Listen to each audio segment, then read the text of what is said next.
Hi, hello! Welcome po sa ating Thursday Timeline. Binabati ko po kayong lahat ng pinagpala at masayang gabi. Kamusta ka? Ayan, nawa mabuti ang kalagayan mo at kamusta ang iyong buong araw. Ngayong gabi, patuloy na maranasan mo yung kabutihan at pag-ibig ng Diyos sa buhay mo. Buksan mo ang iyong puso, ang iyong isipan sa word na mapapakinggan mo ngayong gabi.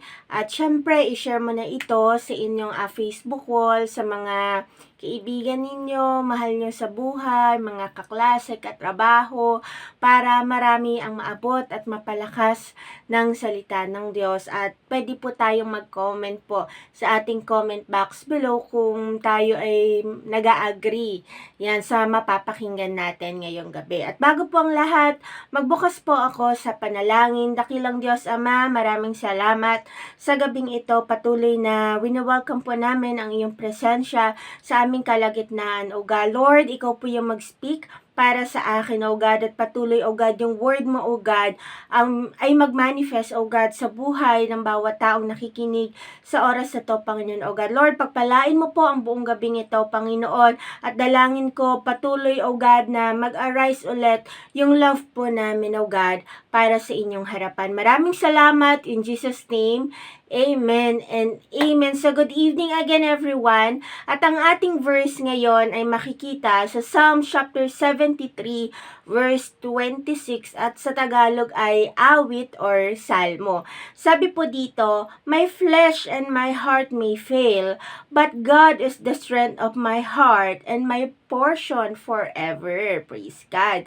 At sa Tagalog naman po ang salita ng Diyos, sabi po dito, "Manghina man ang aking katawan at isipan, kayo, O Diyos, ang aking kalakasan. Kayo lang ang kailangan ko magpakailanman."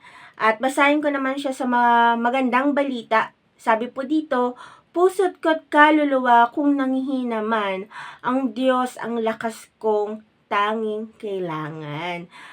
Praise God sa pagkabasa ng kanyang salita. Sa buhay po natin, natural po yung makaranas po tayo ng panghihina. Ayan, kasi nasa katawang tao po tayo eh. Humihina po ang ating kaisipan, humihina po ang ating lakas. Ayan, humihina po yung yung lakas natin kasi lalo na kung tayo ay tumatanda na, 'di ba? Nanghihina ang lahat sa atin, even our spiritual life, pwede pong manghina. Pero God is the strength of our heart. Amen? God is the strength of our heart and our portion forever. So, yun ang declaration po ni David. Pero alam ninyo, dumadating din po siya noon sa panahon na talaga nakakaranas siya ng panghihina. Pero sa mga panahon na siya ay nakakaranas ng panghihina sa lahat ng aspeto ng kanyang buhay, ang ginagawa naman niya ay pinalalakas niya ang relasyon niya sa ating Panginoon. Kaya ang title po ng aking ituturo ngayong gabi is Strengthen Your Relationship with God. Ayan. Strengthen your relationship with God. Alam po natin na talagang mapapagod po tayo sa mundong ito. Kasi everyday is a battle, everyday meron po tayong mga ginagawa, kaya po talaga natural nga po yun na makaramdam po tayo ng panghihina. Okay? It's natural. Pero tandaan po ninyo, the more na tayo ay nanghihina, mas lalo nating palakasin po yung relationship po natin sa Panginoon. Ayan, mas lalo mong palakasin yung relationship mo kay Lord. Kasi yung relationship natin sa Panginoon, yun po yung magpapalakas po sa atin. Tanging Diyos lang po ang kayang magpalakas po ng ating pangangatawan. Tanging ang Diyos lang ang kayang magpalakas ng ating isipan. Tanging ang Diyos lang kayang magpalakas ng spirit natin. Tanging ang Diyos lang ang kayang magpalakas ng soul natin. Kaya kailangan palakasin mo yung relasyon mo sa Panginoon. Okay? Strengthen your relationship with God. So, how to strengthen your relationship with God? Paano ba natin palalakasin yung relasyon natin sa Panginoon? Alam mo, simula nung tinanggap mo ang ating Panginoong Hesukristo as your Lord and Savior, meron na kayong relasyon ng Panginoon. Okay? Meron na kayong relasyon ng Panginoon. Pero paano pa natin ito palalakasin? Balik tayo sa pag-ibig ng Diyos sa atin. Okay? Number 1, trust God's love for you. Maniwala ka na mahal ka ng Diyos. Okay? Ulitin ko, trust God's love for you. Maniwala ka na mahal ka ng Diyos. Sabi nga sa kanyang salita, "But I trust in your unfailing love. My heart rejoices in your salvation. I will sing the Lord's praise, for He has been good to me." Sa Tagalog, Panginoon, naniniwala po ako na mahal niyo ako at ako ay nagagalak dahil iniligtas niyo ako, Panginoon. Aawitan kita dahil napakabuti niyo sa akin mula noon. So, kailangan maniwala ka na mahal ka ng ating Panginoon. Alam mo ba, isang reason bakit minsan tayo ay nangihina, especially in our spiritual life, at kapag umina ang ating spiritual life, lahat po ay magiging apekto po sa atin kapag hindi na tayo naniniwala na mahal tayo ng Panginoon. Lalo na kapag ang pagpapala mo ay paunti-unti lang, lalo na kapag yung mga nangyayari ay hindi umaayon sa gusto mo, lalo na kapag ang mga tao ay nire-reject ka, lalo na kapag ikaw ay maraming pagkukulang sa Diyos, o kaya naman lalo na kapag ikaw ay nagkakasala, diyan nakakaramdam ka na baka hindi na ako mahal ng Diyos. Hindi na ako mahal ni Lord dahil bakit ganito yung mga nangyayari sa akin at ito yung mga nagagawa ko para sa Kanya. But remember, God still loves you. Mahal ka ng Panginoon. Nagbago ka man sa Kanya, nagkulang ka man sa Kanya, ang Diyos or ang pag-ibig ng Diyos sa iyo ay hindi nagbabago. Kaya huwag mong paniwalaan ang sinasabi ng nararamdaman mo. Huwag mo rin paniwalaan kung meron nagsasabi sa iyo na kapwa mo na hindi ka na mahal ng Diyos. Huwag na huwag mong paniniwalaan yon at huwag na huwag mong paghihinalaan ang pag-ibig ng Diyos sa buhay mo. Okay? Para tumatag ang inyong relationship ng Panginoon, wag na wag mo siyang paghihinalaan. Kailangan mong magtiwala sa Kanya. Maniwala ka sa sinabi ng salita niya. At huwag kang maniniwala sa sinasabi ng nararamdaman mo at naiisip mo. Kaya nga sabi ng kanyang salita, siya ang Diyos na hindi nagbabago noon, ngayon at kailanman. Tapat ang Diyos, kung ano ang sinabi niya, totoo yun, na siya ay hindi nagbabago. Ang salita po ng Panginoon ay hindi lang sa isang aspeto ng buhay natin, kundi pangkalahatan. Kaya pag sinabi niya na siya ang Diyos na hindi nagbabago, ibig sabihin ganon din ang pag-ibig niya sa'yo. Kasi kung hindi ka mahal ng Diyos, sana hindi ka buhay ngayon. 'Di ba? Kung hindi ka mahal ng Panginoon, sana wala kang kinakain ngayon. 'Di ba?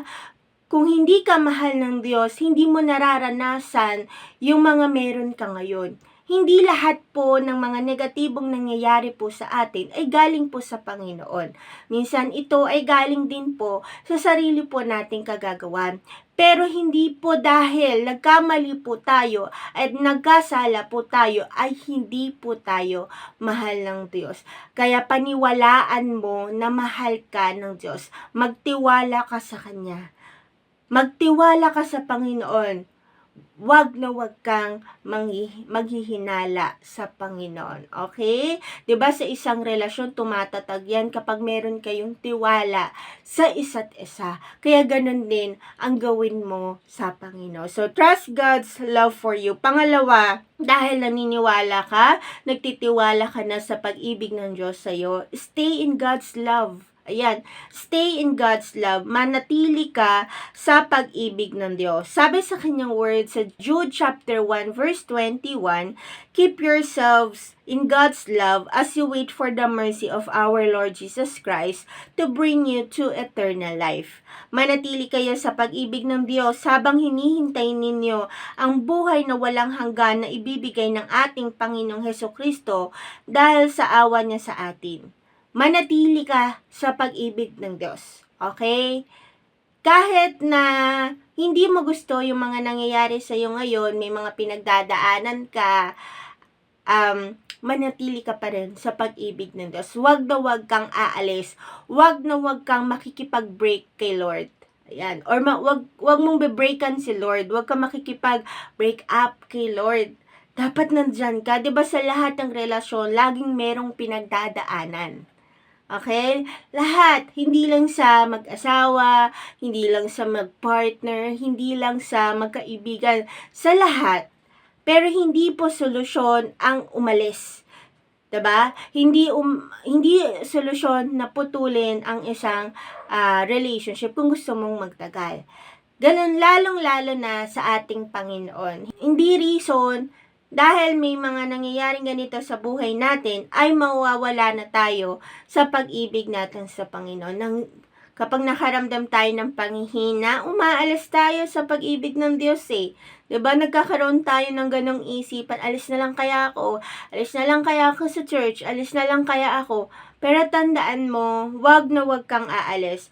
Manatili ka sa pag-ibig ng Diyos. Ilaban mo yung pagmamahal ng Diyos sa'yo. Kung meron ka dapat na ipaglaban sa buhay mo, ang ipaglaban mo ay ang pag-ibig ng Diyos. Dahil alam mo, nilalaban ka ng Panginoon eh. Diba? Nilalaban ka niya. Nilalaban ka ng Panginoon. Totoo yan. Nilalaban ka niya. Kaya ipaglaban mo rin ang Diyos sa buhay mo. At habang nananatili ka sa pag-ibig ng Diyos, nakikita mo kung ano ang magandang bunga nito sa iyong buhay. And alam mo yun, you are in the good hands. Kapag ikaw ay nanatili sa pag-ibig ng Diyos, sureable ka. I mean, you are protected, you are secured, you are assured sa pag-ibig ng Panginoon. Nasa mabuti kang kalagayan, nasa mabuti kang kamay. Kaya, kung ikaw ay meron pananatilihin, yun ang panatilihin mo na manatili sa pag-ibig ng Panginoon. Amen? Manatili ka sa pag-ibig ng Diyos sa'yo. Okay? Manatili ka sa love ng Lord sa buhay mo. Mahal ka ng Panginoon, okay? Mahal na mahal ka ng Panginoon. Kung tingin mo yung mga tao ay kulang ang pagmamahal sa'yo, hindi mo makuha yung pagmamahal, manatili ka muna sa pag-ibig ng Diyos. At makikita mo yung pagmamahal din ng mga tao sa'yo ay mararanasan mo rin. Unahin muna natin na manatili sa pag-ibig ng Diyos sa atin. At siya ang kayang magbigay niyan yung hinahanap-hanap ng pag-ibig mo. Amen. Okay, how to strengthen your relationship with God? The last one is love God and love His people. Love God and love His people. Hindi lang dapat ang Diyos ang nagmamahal sa atin. Dapat mahal din natin ang Diyos at mahal din po natin ang tao or ang mga taong nasa paligid natin, ang tao ng Diyos. Love God and love His people. Kaya nga sabi sa kanyang word, sa Mark chapter 12, verse 30 to 31, love the Lord your God with all your heart and with all your soul and with all your mind and with all your strength. The second is this, love your neighbor as yourself. There is no commandment greater than this. Kaya mahalin mo ang Panginoon mong Diyos ng buong puso, ng buong kaluluwa, ng buong pag-iisip at ng buong lakas. At pangalawa ay ito, mahalin mo ang iyong kapwa tulad ng pagmamahal mo sa iyong sarili. Wala nang ibang utos na higit pang mahalaga kaysa sa dalawang ito. Parang sa pag-ibig yan, hindi mahal mo lang siya. Diba? Or sa isang relationship, hindi magwo-work out ang isang relationship na isa lang ang nagmamahal. Okay? Nagiging matibay, nagiging matatagpo ang isang relationship dahil mahal nila ang isa't isa. Okay? So, ganun din po sa buhay natin. Para tumatag yung relationship natin kay Lord, dapat mahalin natin siya at mahalin po natin yung mga tao ng ating Panginoon. Parang ganito yan eh. Hindi lang mahal mo lang siya, dapat matutunan mo din yung mahal. Ayan. Example lang ito, hindi lang ito yung, kunwari, meron kang minamahal. Hindi lang mahal mo siya. Dapat matutunan mo rin mahalin yung mahal ng mahal mo. Ano ba yung mahal ng mahal mo? Mahal niya yung pamilya niya, mahal niya yung mga kaibigan niya, mahal niya yung magulang niya. Diba? Mas nagiging matatag yung isang relationship kapag mahal mo yung mahal ng mahal mo. Amen ba? Hindi tayo dito yung me and you against the world. Dapat kung ano yung minamahal ng mahal natin, dapat mahal din natin, kilala natin, diba? Nakikipagkaibigan tayo sa kanila, nire-respeto nila. Like nga sa relationship, kung ikayo ay boyfriend-girlfriend, dapat yung magulang talaga nung kapartner mo, ay dapat kapalagayan mo din ng loob. Minamahal mo rin sila, diba? Hindi ka lang, kung ikaw ay lalaki, hindi mo lang liligawan is yung babae, kundi pati magulang, yung mga kaibigan nun, inililigawan mo rin. Para ang saya ng isang pagsasama. 'Di ba? Ganun din sa ating Panginoon. Kung ano yung mahal ng Panginoon, kailangan nating matutunan na mahalin po 'yun. Yan. Mahalin po natin yung mga kapwa natin. Yun ang pinakamahal ng Panginoon eh. Mahal ka niya at mahal niya tayong lahat. Kaya ayaw lang ni Lord na mahal lang natin siya. Gusto niya kung ano yung mahal niya, mahal din natin. Kaya mahalin po natin yung mga kapwang nasa paligid natin. At pag mahal mo ang kapwa mo, magiging matatag ang relasyon mo sa Panginoon. Okay? Magiging matatag ang relasyon mo sa Panginoon. Lalong patatatagin ng Panginoon yung relationship mo. Kaya, alam mo yon kapag minahal mo yung mahal ng Panginoon, yung kapwa mo, magiging masaya ka. Hindi ka lang yung parang self-centered na kailangan kayo lang ni Lord. Hindi. Dapat kasama rin yung kapwa natin, mahalin din. Kaya nga, sinabi yan sa command, love God eh. 'Di ba? And love your neighbor as you love yourself. Mahalin pa rin natin yung kapwa natin kahit ano ang mangyari. Kasi nagpapatunay ito na mahal natin ang Panginoon kapag mahal po natin ang ating kapwa. Okay? Dapat mauna pa rin talaga si Lord bago yung kapwa natin. Dito, tumatatag ang ating samahan kay Lord. Kaya dumarating sa time, no, 'di ba, parang, 'di ba, mahal naman natin sa Lord, tapos may taong ito na parang nakasakit sa atin, parang hindi natin gusto, 'di ba? Hindi parehas ng ugali natin, pero kapag may relasyon ka sa Panginoon, sasabihin ng Lord sa iyo na tanggapin mo 'yan, patawarin mo 'yan. Kailangan gustuhin mo siya kasi anak ko siya. 'Di ba yung mga ganun? Talagang babaguhin ni Lord yung puso natin. At kapag ganun nga, nagiging matatag yung relationship. Sa umpisa parang ang hirap. 'Di ba? Ang hirap mahalin ng neighbor ko, lalo naman kung hindi ka ibig-ibig. Pero after naman yung kapag napagtagumpayan mo, nakikita mo at nararamdaman mo na lalong tumatatag ang inyong relasyon ng Panginoon. Mas lalong tumatatag ang relationship natin kay Lord. So, 'di ba? Ito, napag-usapan natin ngayong gabi, how to strengthen your relationship with God. Number 1, trust God's love for you. Stay in God's love. Pangalawa, then pangatlo, love God and love His people. So, nanghihina man tayo, nanghihina man ang ating isipan, ang ating nararamdaman, ang ating pangangatawan, ang ating spiritual life. Pero, tandaan ninyo, the best thing that we can do, yan, sa buhay natin, is yung palakasin natin yung relationship natin sa Panginoon. Kaya nga sabi ko dito sa conclusion, when you feel weak, ayan, when you feel weak, the best thing that you can do is to strengthen your relationship with God. Because when you are weak, He makes you strong. His love for you make you stronger. Ulitin ko, when you feel weak, the best thing that you can do is to strengthen your relationship with God. Because when you are weak, He makes you strong. His love for you make you stronger. Okay? So, praise God sa kanyang word ngayong gabi. Strengthen your relationship with God. Palakasin natin yung relasyon natin sa Panginoon. Ito ang pinakamagandang relasyon sa balat ng mundo. Kaya, kapag malakas ang relationship at matatag ang relationship mo kay Lord, magiging ganun din yung relasyon mo sa kapwa mo. And then, kapag matatag or malakas ang relationship mo kay Lord, dito, lumalakas ka rin. Okay? Lumalakas ka din in all aspect of your life. At yun lang, nawa, napalakas ka ngayong gabi ng salita ng Diyos. At mag-close ako sa prayer. Lord, thank you tonight. Thank you for your word na binigay mo sa amin, O God. Lord, I pray na patuloy, O God, na lumakas, O God, ang aming relasyon sa inyo, na kahit anong mangyari, piliin po namin, O God, na maniwala na mahal mo kami. Lord, kahit anong mangyari, manatili kami sa iyong pag-ibig by your grace, O God, at matutunan po namin na mahalin ka namin, O God, at mahalin po namin yung mga taong nasa paligid po namin, O God. Lord, hindi po namin ito magagawa kung hindi mo kami sasamahan, O God. Lord, yung heart namin patuloy na baguhin mo, Panginoon, O God. Lord, nangihina man kami sa lahat ng aspeto ng buhay po namin. Pero Lord, patuloy mo, O God, na patunayan sa amin, O God, na ikaw po ang magiging kalakasan po namin sa aming mga buhay, O God. Lord, I pray sa lahat ng mga nangihina sa oras na to. Lord, palakasin mo sila, O God, ng inyong pag-ibig, O God. Lord, sapat na ang iyong pagmamahal.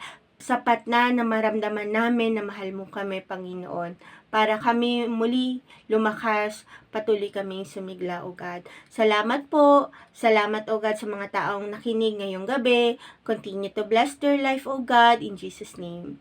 Amen and amen. Yan, maraming salamat po sa panonood ng Thursday Timeline at pakikinig ng salita ng Diyos. Patuloy kang pagpalain ng Panginoon, punuin ka ng pag-ibig ng ating Panginoon. And ayun, enjoy your weekend. Always be safe, stay healthy, and stay focused po sa love ng Lord sa buhay natin. God bless everyone. See you next week. Good night. God bless.